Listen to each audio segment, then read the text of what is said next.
Here he is, Hugh Jackman.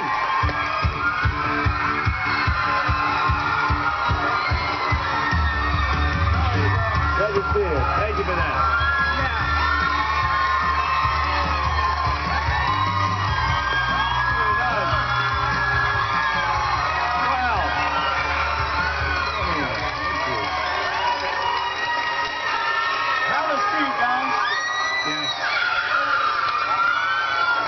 Hang on. I'm going to start. Okay? All right? Okay. Very nice. Thank you. What you guys don't know, backstage, this show is unlike any other because Jeff came in and he, first of all, I've never, ever experienced this before, introduced me to his family, to his wife, to his mum and dad who are here in the audience, and he said, that man there, my dad, that's the real Jean Valjean. It's one of the greatest things I've ever heard. Yes. But you know, it's an amazing atmosphere back there. Your assistant, Natalie, is pregnant and expecting today. Yes. And she's still here. Yes. You drive a hot bargain? Great if she would go to delivery on the day you were here. She doesn't need to. I can actually do that. Really? It's on my CV. I ride horses, deliver babies, everything. Right here. That's going to be tough at 1 o'clock in the afternoon, but we were on TV. But that is true. We'll sort it out. Well, it's a big deal. Like I said, I said it to you backstage. It is a big deal, and because you've been doing so much press. But so this is my thing about Les Mis. Here's the dilemma. I'm trying to figure out how do I convince my friends who are guys that love Survivor but don't watch Glee to say there is a space in between. Because this has balls. This show is not, this is like the little clip we saw there. Yeah. Tell me about everything, Hugh. I want to know. So no, it's a good point. I think, you know, sometimes people go, oh, musical is not my thing. And I think one of the most gratifying things going around is all the time, people go, mate, I hate musicals, and I love this film. And it's because it's from one of the greatest novels of all time. Victor Hugo wrote this 1600-page thing, so you don't have to worry about reading. You can see the movie. In a nutshell, what would you say? It follows the character of Jean Valjean, who's sort of very harshly put into prison for stealing a loaf of bread for his sister's starving son. And he's there for 19 years. And when he comes out, he's been basically turned into a hate-filled, almost like an animal. He hates everything. He's lost faith in everything, including himself. And on the moment of being released, he steals some silver from this kindly bishop who's helped him out. And he thinks he's going straight back to jail, and instead this incredible moment where the bishop reprieves him and says, no, no, no, I gave him these things. And in that moment he realizes how low he's gotten, and he redoubles all his efforts to become a better man and to live a good life and to become a good person and dedicated to God. And that's his journey. And on the way, you meet 8, 10 incredible characters. And it really is about redemption, about love, about grace, about second chances. And this is the time of year where we're reflecting on that. It is.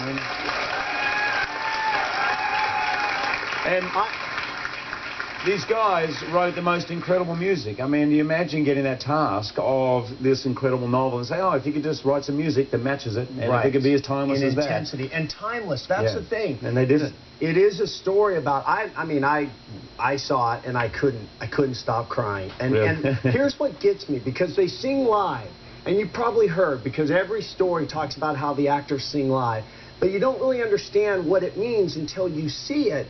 And there's there's a moment at the end of the movie where Hugh, Jean Valjean, is dying, and he's saying goodbye to Spoiler alert, spoiler alert. I'm kidding. He's saying goodbye to these 2 young people that are very important to him. They're like a son and a daughter in a sense. But he's singing, you're singing that you're dying. And what struck me is if you're an actor in that role, you're dying, you're playing that. He has to tell you his internal monologue. So you're singing live. My dad actually pointed it out. He said, ask him, what kind of a drain is that emotionally to actually emote through your words while you're in this other thing? Jean Valjean, good question, man. I'm going to call you JVJ, if that's all right.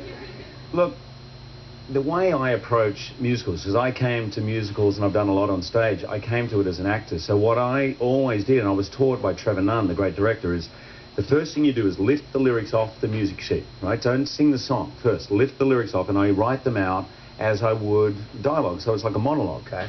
And I have to find the truth of that, so I understand why something's being said, and then you learn the music. So if it's good music, and if it's good dialogue or good lyrics, what happens is it helps you. Because if you imagine, when you go to see a movie, there may be a love scene or a death scene, there's music playing underneath, which of course as an actor you don't help, but it helps the emotion. We basically have the sound, we are the soundtrack. Right. So, and something about singing, it makes you breathe, makes you open up, it makes you vulnerable. You have to kind of be free in a way to sing. So in a weird way, after 2 or 3 months of really getting it inside you and getting it inside your bones, it helps you. And I kind of now wish all movies were done that way. Really? I wish we could just sing this interview. We can. We can. Look at that. All right, we're going to, Act 2 is us singing questions and answers. That's it. There's a whole bunch. Hugh's here the whole hour. We have a lot to talk about. We'll take a break, coming right back. What's funny is remember Chris Farley character, we'd go, he'd interview people, he'd go, oh, you remember that scene where you did that thing and that deal? I'm that close. But you know what, the weird thing for me when I see that is I was sitting with my wife. Now, none of you guys know my sister Zoe, but she and I had the same face, but that's her hair. So literally my wife is like, your sister is singing with really big sideburns. But apart from that, I look exactly like Zoe. So there you go. Now you know her. Let's talk about your wife. Oh, please, yeah. Okay, first of all, you guys have been married a long time. 16 years, yeah. Congratulations. Thank you very much. And you have... Not bad for Hollywood. Yeah, I know. You have kids. Yes. And I just became, when I married Lisa, she had 2 kids. And so they were young enough to come into my life, open to another dad, open to him remarrying and have another mom. But it completely changed my life. Yeah. I became the cliche. Yeah. All of a sudden, I said all those things that everyone else that had kids said. Yes.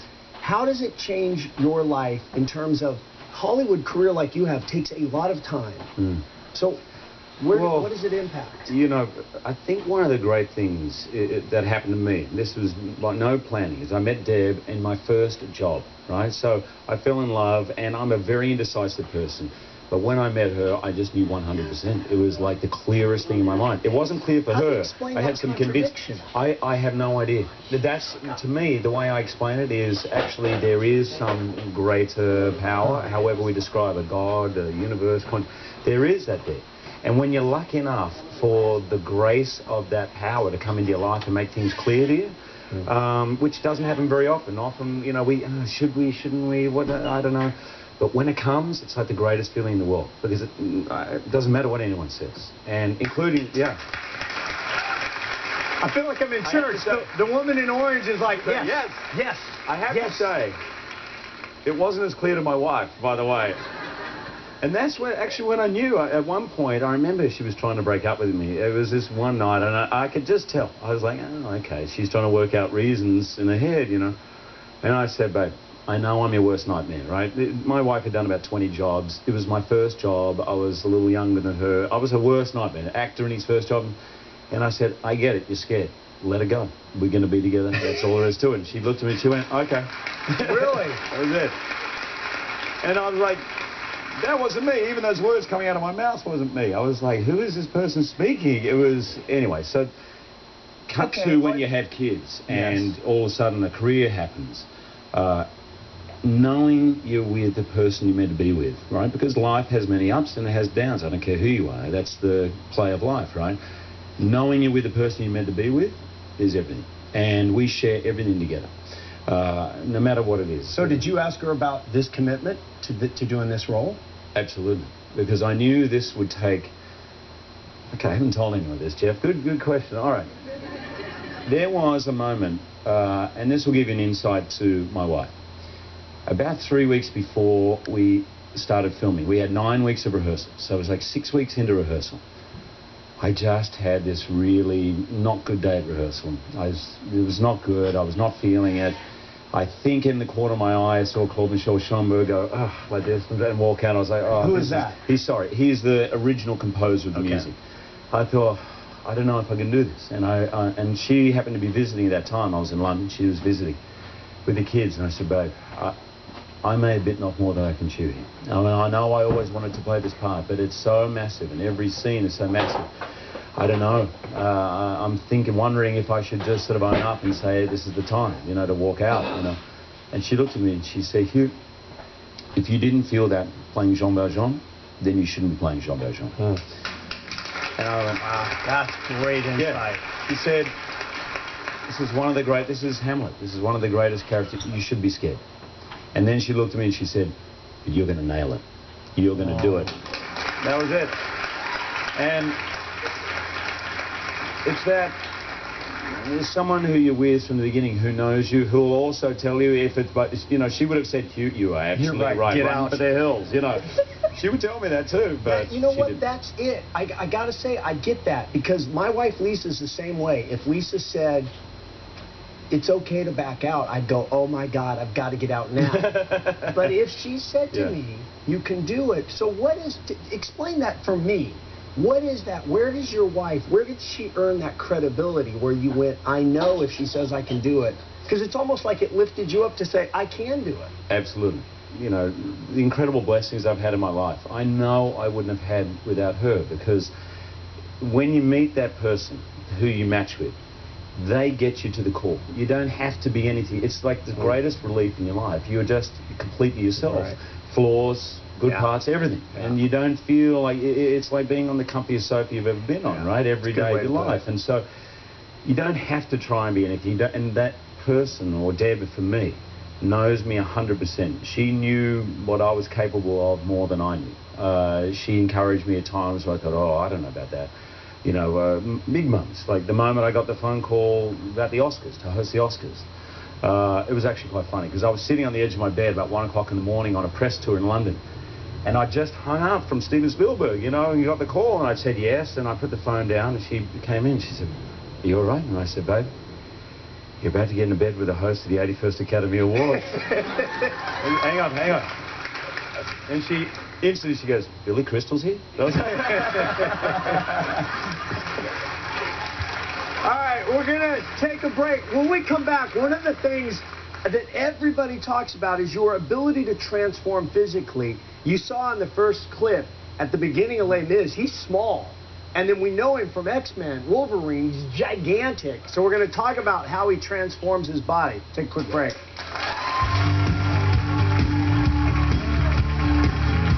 All right, so we're talking Les Mis today. It's crazy. God, to be Hugh Jackman.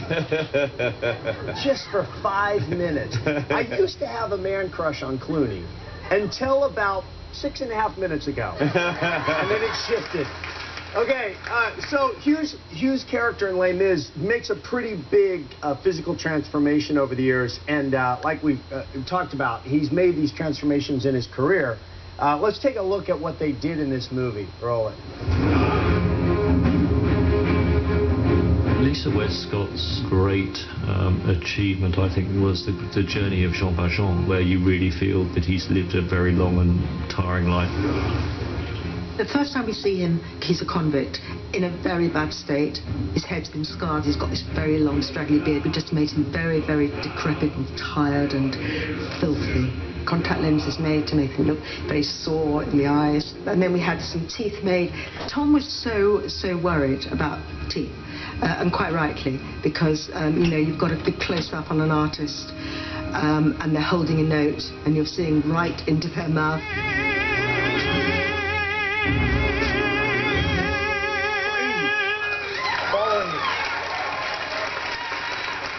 So, I feel like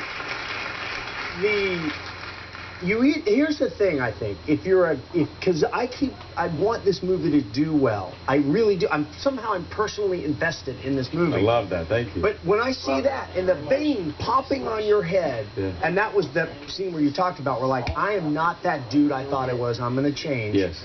And something that struck me when I saw you did a great interview on 60 Minutes. They always do good interviews. And I didn't know that your mom, I didn't know that much about your personal life. And I didn't know that your mom had left. My mom, so I was 8, but my eldest sister was 5 kids. My eldest sister was 16. So, you know, anyone who's a parent knows that's a long time and that's a lot of heavy lifting. But she'd had some postnatal depression, and I think her mother was sick in London. So she went. I don't think she ever thought she was going for a long period of time. But she went over, and then it just elongated. You know, it went on, and so I've always weirdly felt love for my mother, but my father was the one who, from age 8 onwards, really looked after me and the kid, and he's an incredible man. He's my Jean Valjean. But no, it really is. Is there a connection when you're growing up and you learn the value of having that presence that has impacted you in your marriage and your kids? Do you think 100%. that? Really? Yeah.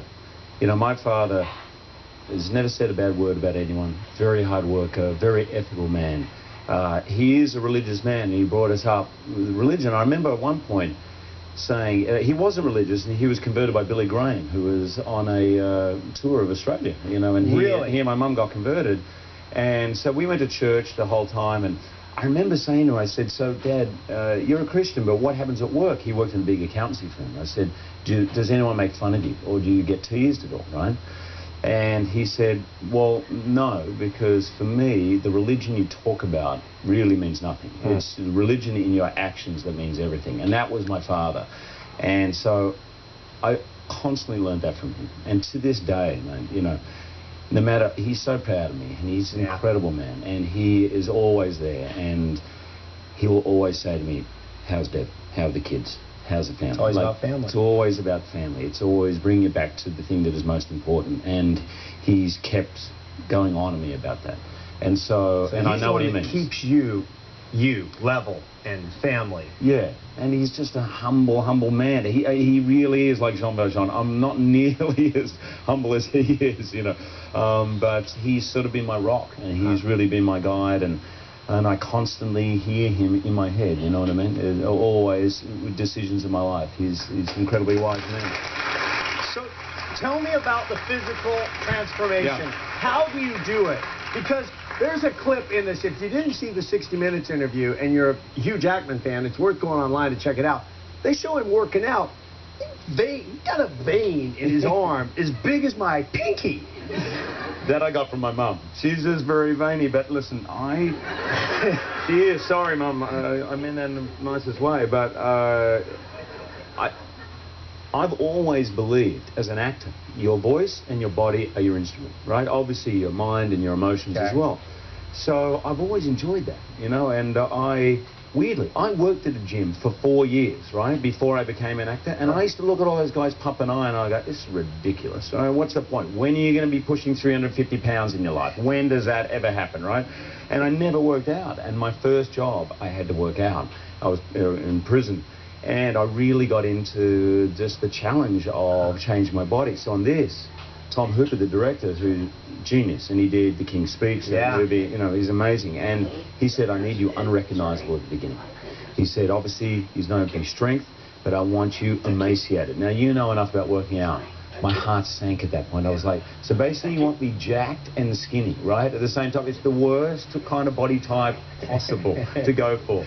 It means, basically, it was 6 months of steamed chicken and protein, not a carbohydrate inside, and 3 hours of working out a day. Really? 3 hours? Yeah, 3 hours. Because what you're talking about, some people will joke and say, I wish I was an actor. Then all I'd have to do is spend my day working out and have a chef make food. But but we're rehearsing as well. And not only, it was 3 hours in the gym, but remember, we were singing all day as well. And the problem you're working out while you're doing the movie? Oh, yeah. And before and while doing the movie. Oh, yeah. So, but I was like the weirdest guy in the gym, because one thing you don't want as a singer is to get too big or tense here, right? So I would literally be bench pressing like this. Right? No one wanted the equipment I was on. That is like, okay. This guy's really weird. And then, I have to tell you this because you'll dig this. Now, do not try this at home. I do not recommend it, but my trainer had been a bodybuilder. And he said, man, if you want to do the bodybuilder trick, what they do on the shows, right, for a bodybuilding show, they will not drink any liquid for 36 hours before the show. And what that is, you basically lose about 10 pounds of water weight. You're seeing some of those photos that look incredibly sunken in here and here. That's all of this is water, right, on the skin. So you're completely dehydrated. Headache like you cannot believe. Seriously, even Russell was scared of me. Russell Crowe was scared of me that day. I was literally like the grumpiest I've ever been in my life. And then just before we sung, not liquid, but I would have the sweetest, sugary thing possible. And what that does is basically the first liquid is sugar. So it immediately goes to your veins. Your veins go... That's what you saw, and you look unbelievable. You're geeking out, I can tell. Okay, so let me make sure I got this right. Yeah. You completely starve yourself of fluids. Yes. And then you drink pure sugar. Yeah. So you're just like, whoa. I don't want to, seriously, I don't want to mention any brands, but imagine the most sugary drink possible, even one with a little bit of energy in it, right? Okay. And then you just have about this much of it, and you are just, whoa. You are ready to rip people's heads off. Perfect segue. We'll talk about Wolverine when we come back. We'll be right back. You're nominated for everything. You're nominated. This movie's nominated. A song from Les Mis is nominated. Yeah, no, actually, it's one of the... I'm glad it's not my first movie because I really am soaking it in. And I said to someone jokingly on a show the other day, I said, I'm going to go straight either to the casino or get a lottery ticket or buy an instant scratchy. And I got back to the hotel last night at the Peninsula and they'd left me directions to the casino, a lottery ticket and a lotto. And I scratched the lottery ticket and I won $5. I'm like... Trust me, no one wins on the scratchies.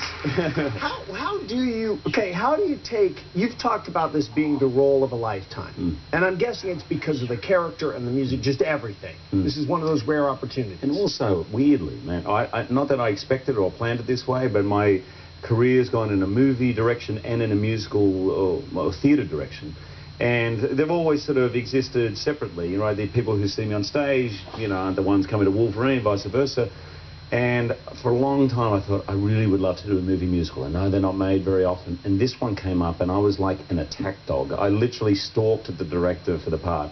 And it was all of that, plus being Jean Valjean. It's the role of a lifetime. Do you have to sing for Tom Hooper? Does he... Oh, yeah. Well, I had a 4-hour audition for Tom. But, you know, I wanted that. I believe in auditioning. I'm not one of those guys who's like, oh, I don't want to audition, you know, watch my work. No, apart from anything, a film is the director's medium, right? It's not the actor's medium. It's the director who sets the tone, who edits it, and you give over your performance to him. Unlike the stage, which is you're right there with the audience, so you're in control. It's important to have a relationship with the director, and I love, in an audition, I treat it like, well, this is our first date, really. You know, we're getting to know each other, we're getting to work with each other. So I worked for an hour with the musical director. He came in. I sang 4 or 5 songs for about 20 minutes. And then there was another 2.5 hours we worked. And it was fascinating because I was the first person he auditioned. So for Tom, it was like getting his head around how to make this. And as soon as we started, like he was sitting over in the corner, I sang, he goes, okay, great. Now, I've got to imagine on the camera, I'm not sure how I'm going to film this, but I have a feeling, and he literally moved his chair over, and he goes, let's just start back at the first song. All right, just go for it. Wow. Yeah, it was a bit like that. I'm like, okay. It was like a first date straight to the 10th date, but right? In that moment, though, even for you who has done so much, is there excitement in the sense almost like it's the first time of, man, this is happening. I'm with Hooper. Yeah. He's an Academy Award director, and I'm in this. It's beyond exciting. And Tom is someone who just keeps going and going until he's literally got blood out of a stone, and I love that. You know, I like to work that way, and it was just thrilling. It was a thrilling experience to work with him, and also I already knew because he'd decided his condition for making the film was that we would sing live. So I knew the experience we were having in the audition was exactly what it was going to be like. And you would sing it 20, 30 times sometimes. Oh, yeah. How do you take this pure, incredible experience where you've kind of merged a little bit of Wolverine and musical theater into a thing that has some guts to it? Right. And then not get lost in the, will I be nominated for an Academy Award? And if I am, will I win? Because that's what the next phase will be. Yeah, look, I was talking about my dad, right? My dad was an accountant at Price Waterhouse, right? His entire working life. And in Sydney, we get a delay of the Oscars, right? So we'd watch it on the Monday night, and we'd always sit down, the whole family. When the accountants from Price Waterhouse came on the stage, we were up and cheering. We were like, that was the greatest Oscar moment that ever happened in our household. I went to the Oscars in 2001. I was invited. I was a nobody, and I went along, and I literally took a photo of the guys in the briefcase, thinking, Dad, I don't think I'll ever get back here. Just wanted you to know. So, you know, look, all of the other stuff, you can't buy into it. It's fantastic. I know there are some actors who will say, you know, I shun that, I don't believe in it, and in a way I understand and what they're saying. I won't be one of those guys for the record. You know, I do not take, you know, nominations lightly, and I appreciate them very much because generally they're coming from your peers. And seriously, musicals don't get made very often. Yeah. If the musical gets some love in that way, and hopefully, you know, the people who write the checks go, all right, let's make a few more. As long as I'm in it, I'm happy. You know? All right, so we're going to take a break. 2 things left with Hugh. Little game called Fact or Fiction. Things that we found out about Hugh that may be true, maybe not. And then we'll wrap it up with my favorite part of having somebody like Hugh on. Book of questions. Gives me permission to ask him basically anything. All right, we'll be right back. All right, so a couple things to cover in this act. First of all, X-Men, Wolverine. Yep. You just finished shooting another one? The Wolverine. Wow, look at that shot. Now, my mom, you see my mom there. Your mom is all over that. Yeah, now, my mom's all over that. So, to get that look, is that where, would you also kind of dehydrate, or are you able to eat some carbs? I did dehydrate for that one as well. But... How much of that is you? It's all me, man. Really? Yeah. It's so annoying. I say that people assume... It's all me, man. It bothers you that people think that that's been helped out? Yeah, because it was brutal getting there. And by the way, I asked the company if they could just get... I said, you're spending millions on special effects. Just help me out. I want to eat pizza, drink beer. And they said no. So whenever... Anyway, but for that kind of body, I had to go up in weight. Big, lift big and heavy, then strip down. So that's another whole... We can geek out over that one. That'll work out later if you want. But so are you surprised that Wolverine, it ignited you? Yeah, it was a surprise to everyone, not just me. I don't think anybody understood how popular the series was. You know, this was early days of the internet. People didn't really understand. Even Comic-Con was kind of a small deal back then. And comic book movies were non-existent. Yeah. So Bryan Singer, the director, really kind of reignited it. And it was a shock. I could tell it was a shock. I mean, literally, I had calls from the studio at 7 o'clock in the morning on a Saturday morning, and they were drunk, still drunk from the night before, you know. I'm kidding. They were very excited. It was like... Meaning that the Friday night, the movie's open, and normally, Hollywood, they understand. They do tracking, the market research. Usually they know what's going to happen on a weekend. No one expected this. It came out of the blue. And for me, my life kind of changed immediately. In fact, I was shooting a film the next day. I was shooting Kate and Leopold, and I walked out of my trailer, and there were all these paparazzi. It was like 20 paparazzi, and I was walking down, and I was like, wow, who's here? What's going on? I was like, oh, right. Really? That no fast? Idea. Oh, yeah. It was just, it completely changed everything, All right, let's play a little quick fact or fiction. Yep. True or false? Don't answer yet. You guys answer. Hugh peed himself on stage while performing in a musical. Fact? False.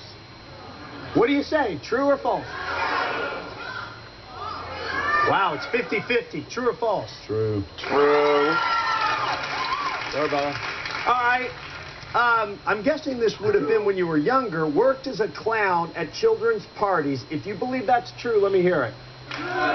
If you believe that's false. A little more false on that. True or false? True. True. Damn. I hired for $50 the clown outfit. I still have it. I'm sorry, those people. I will get it back to you wherever you are. Really? Yeah. All right, one more. I gave up. I literally gave up when I was at an 8-year-old party. Now, I was smart enough to know I was a bad clown, right? So I would do 3-year-old, 4-year-old parties, easy.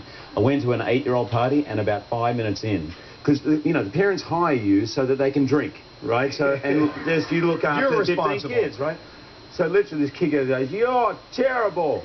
Mom, I hate this clown. He's got no trick.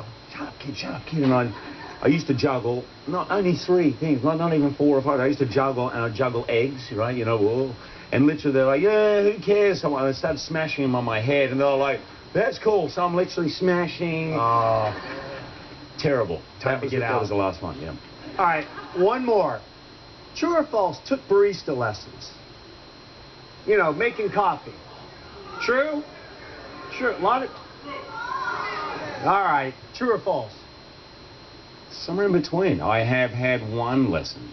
But really, you know, no, because I have a cafe. I have a cafe company, a coffee and tea company called Laughing Man Coffee and Tea, where all the profits I get go back to charity. And so it was my kind of trying to... Didn't even need queuing. No. So that was your way of... the Paul Newman thing, what he did, I was so inspired by, and I love coffee. So I went into a cafe and I said, this is embarrassing. They make me, you need to teach me, but if you ask me to make you a coffee... Do you literally walk into a cafe and say, hey, can I learn? Yeah. And do they go, you're Hugh Jackman? No, but it's my cafe, so it's okay. It's not. I'm not just wandering into Starbucks. Okay, hey man, get out of here. I want to make you my own coffee. That'd be quite cool. As a little thank you to you, he founded this company. It's called Laughing Man, yes. right? So, well, no, we bought some of your coffee for everybody here because it's such a nice. There we are. Yeah. Everybody going home with a bag of coffee beans from Laughing Man.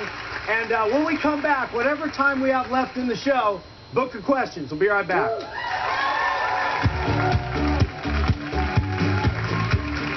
All right, get rid of the music. We have 2 minutes and 50 seconds left for the book of questions. Let's just see. All right, if you were able to live to the age of 90 and retain either the body or the mind of a 30-year-old for the last 60 years, so at 30, your mind or your body goes, which do you keep? Mind. The mind. Okay. Sure. All right, just making sure. The beginning of the song is him contemplating dying alone. And it almost brings me to tears thinking about it, because the thought of that, thinking that whatever had happened in your life, in the end you're on your own, is too much to bear. So the painful or the peaceful, of course I prefer peaceful, the painful is not such a thing. The idea of dying alone is just horrific to me. So I think definitely 50. 50 with friends. Do 6 more years. All right, that would be a great one to go out on, but I'm not going to waste the last minute just saying goodbye. Oh, okay. Why can't I ask you one? Pick a page, man. God, he picked the perfect book to pull out on because I had a great sex question. Oh, really? All right, no, go. Oh, damn it. Oh, sex. Are there times you would rather... Oh, Jesus. Am I allowed to say that word? Yes. Are there times you would rather masturbate than have sex with a partner? If so... Brian, that's my wife. Now, Hugh, what do you think? Oh, boy. If so, when, by the way? But wait, just think, look at my wife. Never in a million years. Never in a million years. That's a perfect one to go out on. Easy. Hugh, softball, man. To date, you've been the best guest, and we've had some of my friends have come on the show, and I love them for coming on. But a guy of your stature who's done enormous amounts of press, who's, you know, in Hollywood is a big thing, to come on our little show means so much to our team and our staff, and I really appreciate it. Thank you. Thanks, everybody. Les Mis, December 25th, Christmas Day. Check it out.